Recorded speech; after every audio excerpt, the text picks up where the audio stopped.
ভেনেজুয়েলায় তেল ছাড়াও রয়েছে বিপুল স্বর্ণ ও খনিজ ভাণ্ডার। এবার মাদুরোকে নিয়ে মুখ খুললেন এরদোয়ান। বিক্ষোভে উত্তাল ইরান, নির্দেশনা দিয়ে রেজা পাহলভির ভিডিও বার্তা। ইয়েমেনের প্রতিরক্ষা মন্ত্রী বরখাস্ত। সিরিয়ায় যুদ্ধবিরতি ঘোষণা। বিশ্বের বৃহত্তম প্রমাণিত তেল মজুতধারী দেশ ভেনেজুয়েলার তেল ও খনিজ খাত পুনর্গঠনের পরিকল্পনা প্রকাশ করেছে যুক্তরাষ্ট্র। নিকোলাস মাদুরোকে আটকের ঘটনার পর ট্রাম্প প্রশাসন জানিয়েছে, শুধু তেল নয়, স্বর্ণ, গ্যাস, লোহা, কয়লা ও অন্যান্য কৌশলগত খনিজ সম্পদও বৈশ্বিক বাজারে যুক্ত করার উদ্যোগ নেওয়া হচ্ছে। মার্কিন বাণিজ্যমন্ত্রী হাওয়ার্ড লুটনিক বলেন, বছরের পর বছর অব্যবহৃত পড়ে থাকা ভেনেজুয়েলার খনিজ সম্পদ আধুনিকায়নের মাধ্যমে দেশটির অর্থনীতিতে বড় পরিবর্তন আনা সম্ভব। 2023 সাল পর্যন্ত ভেনেজুয়েলায় প্রায় 303 বিলিয়ন ব্যারেল তেলের মজুত শনাক্ত হয়েছে, যা বিশ্বে সর্বোচ্চ। পাশাপাশি প্রাকৃতিক গ্যাস মজুতে দেশটি বিশ্বে নবম এবং দক্ষিণ আমেরিকার মোট গ্যাসের প্রায় 73% ভেনেজুয়েলার নিয়ন্ত্রণে। স্বর্ণ, কয়লা, লোহা, আক্রিকনিকেল, বক্সাইট ও হীরার বড় মজুত থাকা সত্ত্বেও অবকাঠামোগত দুর্বলতা ও রাজনৈতিক অস্থিরতায় এসব সম্পদ পুরোপুরি কাজে লাগানো যায়নি। বিশ্লেষকদের মতেই বিপুল প্রাকৃতিক সম্পদই ভেনেজুয়েলাকে আন্তর্জাতিক ভূরাজনীতির কৌশলগত কেন্দ্রবিন্দুতে নিয়ে এসেছে, আর যুক্তরাষ্ট্রের সাম্প্রতিক পদক্ষেপ তারই অংশ। ভেনেজুয়েলার প্রেসিডেন্ট নিকোলাস মাদুরোকে তুরস্কে পাঠানোর বিষয়ে যুক্তরাষ্ট্রের পক্ষ থেকে কোনো অনুরোধ পাননি বলে জানিয়েছেন তুরস্কের প্রেসিডেন্ট রিসেপ তাইয়েপ এরদোয়ান। মাদুরোকে ক্ষমতা ছেড়ে তুরস্কে আশ্রয় নেওয়ার প্রস্তাব দেওয়া হয়েছিল, এমন প্রতিবেদনের প্রতিক্রিয়ায় এরদোয়ান বলেন, এ বিষয়ে আনুষ্ঠানিকভাবে তুরস্কের সঙ্গে কোনো যোগাযোগ করা হয়নি। এর আগে মার্কিন সিনেটর লিন্ডসি গ্রাহাম দাবি করেন, মাদুরো চাইলে তুরস্কে থাকতে পারতেন, কিন্তু বর্তমানে তিনি নিউ ইয়র্কে আটক রয়েছেন।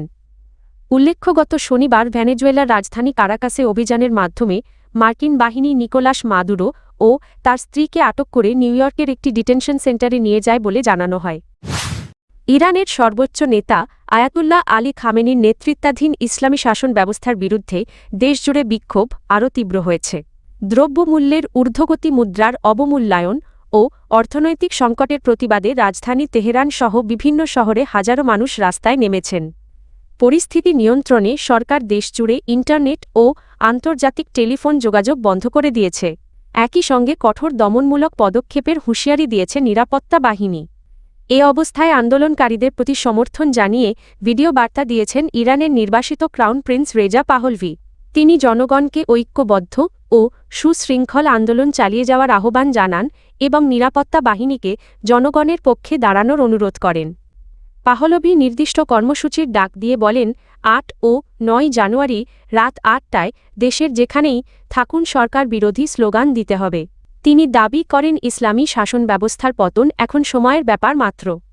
মানবাধিকার সংস্থাগুলোর তথ্যমতে চলমান সহিংসতায় অন্তত 42 জন নিহত এবং 2000-এর বেশি মানুষ আটক হয়েছেন। তেহরান সহ বিভিন্ন শহরে বাজার ও দোকানপাট বন্ধ রেখে বিক্ষোভে সংহতি জানানো হচ্ছে। উল্লেখ্য, ইরানি মুদ্রা রিয়ালের রেকর্ড দরপতন, মূল্যস্ফীতি ও বেকারত্ব থেকেই এই আন্দোলনের সূচনা হয়, যা এখন সরকার বিরোধী গণ আন্দোলনে রূপ নিয়েছে। ইয়েমেনের প্রতিরক্ষা মন্ত্রী লেফটেন্যান্ট জেনারেল মোহসেন আল দাইরিকে বরখাস্ত করেছে দেশটির প্রেসিডেন্সিয়াল কাউন্সিল। বৃহস্পতিবার কাউন্সিলের প্রধান রাশাদ আল আলিমির নির্দেশে তাকে অবসরে পাঠানো হয়। বরখাস্তের কারণ আনুষ্ঠানিকভাবে জানানো হয়নি। এর আগের দিন পরিবহন ও পরিকল্পনা মন্ত্রীকেও বরখাস্ত করা হয়।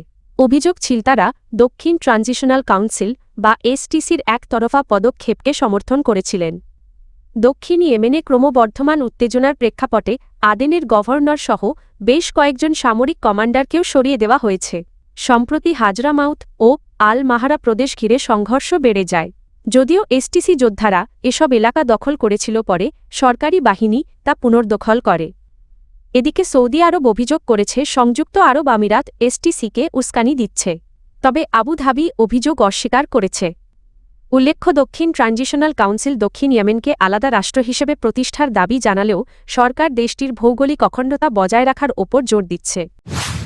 সিরিয়ার উত্তরাঞ্চলীয় শহর আলেপ্পোতে কয়েকদিনের সংঘর্ষের পর যুদ্ধবিরতি ঘোষণা করেছে দেশটির প্রতিরক্ষা মন্ত্রণালয়। সিরিয়ান ডেমোক্রেটিক ফোর্সেস এসডিএফ ও সরকারি বাহিনীর মধ্যে এই সংঘর্ষ চলছিল। প্রতিরক্ষা মন্ত্রণালয় জানায়, স্থানীয় সময় ভোর 3টা থেকে শেখ মাকসুদ আশরাফিয়ে ও বানি জায়দ এলাকায় সাময়িক যুদ্ধবিরতি কার্যকর হয়েছে। একই সঙ্গে সশস্ত্র গোষ্ঠীগুলোকে ওই এলাকা ছাড়তে 6 ঘণ্টার সময়সীমা দেওয়া হয়েছে।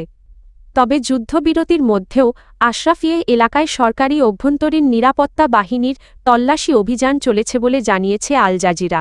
গত 48 ঘণ্টায় এসব এলাকা থেকে প্রায় 1,20,000 মানুষ বাস্তুচ্যুত হয়েছে। স্বাস্থ্য কর্মকর্তাদের তথ্যমতে সহিংসতায় এখন পর্যন্ত অন্তত 22 জন নিহত হয়েছেন, যাদের মধ্যে 9 জন বেসামরিক নাগরিক।